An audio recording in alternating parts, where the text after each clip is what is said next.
അവസാനഘട്ട തെരഞ്ഞെടുപ്പ് പ്രവർത്തനം അവസാനിപ്പിച്ച യു.ഡി.എഫ് സ്ഥാനാർത്ഥി അഡ്വക്കേറ്റ് സിറിയക് തോമസ് വലിയ ഭൂരിപക്ഷത്തിൽ ജയിക്കാൻ കഴിയുമെന്നും വണ്ടിപ്പെരിയാറിൽ അടക്കം യു.ഡി.എഫ് ഒറ്റക്കെട്ടായി പ്രവർത്തിച്ചുവെന്നും അദ്ദേഹം പറഞ്ഞു.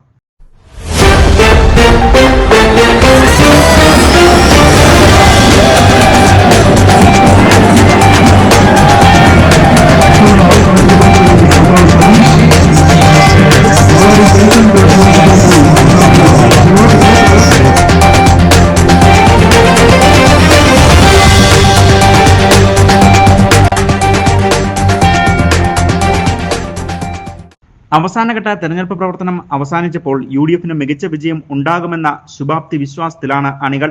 പരമാവധി വോട്ടർമാരെ നേരിൽ കണ്ട് വോട്ട് അഭ്യർത്ഥന നടത്തി. യു.ഡി.എഫ് ഇത്തവണ കുറ്റമറ്റ രീതിയിൽ ഒറ്റക്കെട്ടായി നിന്നുകൊണ്ട് തെരഞ്ഞെടുപ്പ് പ്രവർത്തനം നടത്താൻ കഴിഞ്ഞു എന്നും യു.ഡി.എഫ് സ്ഥാനാർത്ഥി അഡ്വക്കേറ്റ് സിറിയക് തോമസ് പറഞ്ഞു.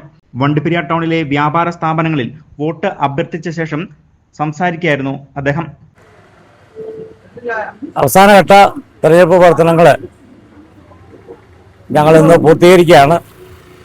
ഇന്ന് യു.ഡി.എഫിൻ്റെ നേതാക്കന്മാരും പ്രവർത്തകരും എല്ലാ ബൂത്തുകളിലും അതുപോലെ തന്നെ മറ്റ്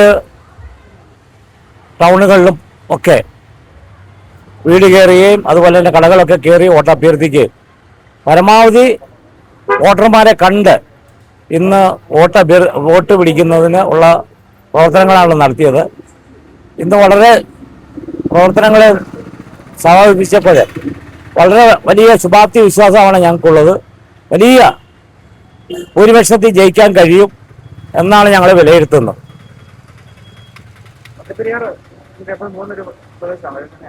വണ്ടിപ്പെരിയാർ യു.ഡി.എഫ് വളരെ ഐക്യത്തോടുകൂടിയാണ് ഈ തെരഞ്ഞെടുപ്പിൽ പ്രവർത്തിക്കുന്നത്. ഈ തെരഞ്ഞെടുപ്പിൽ കുറ്റമറ്റ രീതിയിലുള്ള തെരഞ്ഞെടുപ്പ് പ്രവർത്തനങ്ങൾ വണ്ടിപ്പെരിയാറിലെ മണ്ഡലം യു.ഡി.എഫ് കമ്മിറ്റിക്ക് നടത്തുവാൻ കഴിഞ്ഞു. എല്ലാ നേതാക്കന്മാരും ഏക മനസ്സോടെ യു.ഡി.എഫ് സ്ഥാനാർത്ഥി വിജയിക്കുന്നതിന് വേണ്ടിയുള്ള ഒറ്റ ലക്ഷ്യത്തോടു കൂടിയുള്ള പ്രവർത്തനമാണ്. അത് ഈ തെരഞ്ഞെടുപ്പ് ഫലം വരുമ്പോൾ അത് അറിയാൻ കഴിയും. മണ്ഡലം പ്രസിഡന്റുമാരായ രാജൻ കുഴുമാക്കൽ, ബാബു ആൻഡപ്പൻ, നേതാക്കളായ Shaji Painadath, T M. Umar, T H. Abdul Samad, Roy Joseph, R. Ganesan, ജില്ലാ പഞ്ചായത്ത് അംഗം മണിമേഖല, മുൻ ജില്ലാ പഞ്ചായത്ത് അംഗം വിജയകുമാരി, ഉദയ് സൂര്യൻ, ബ്ലോക്ക് പഞ്ചായത്ത് അംഗം വനിതാ മുരുകൻ, ഗ്രാമപഞ്ചായത്ത് അംഗങ്ങളായ അശ്വതി ദിവാകരൻ, പ്രവീൺ എന്നിവരും വോട്ട് അഭ്യർത്ഥന വേളയിൽ സ്ഥാനാർത്ഥിയോടൊപ്പം ഉണ്ടായിരുന്നു. ഇനിയുള്ള മണിക്കൂറുകൾ മുന്നണികൾ കണക്കുകൂട്ടലിന്റെയും കുറയ്ക്കലിന്റെയും തിരക്കിലായിരിക്കും. News bureau, Vandiperiyar.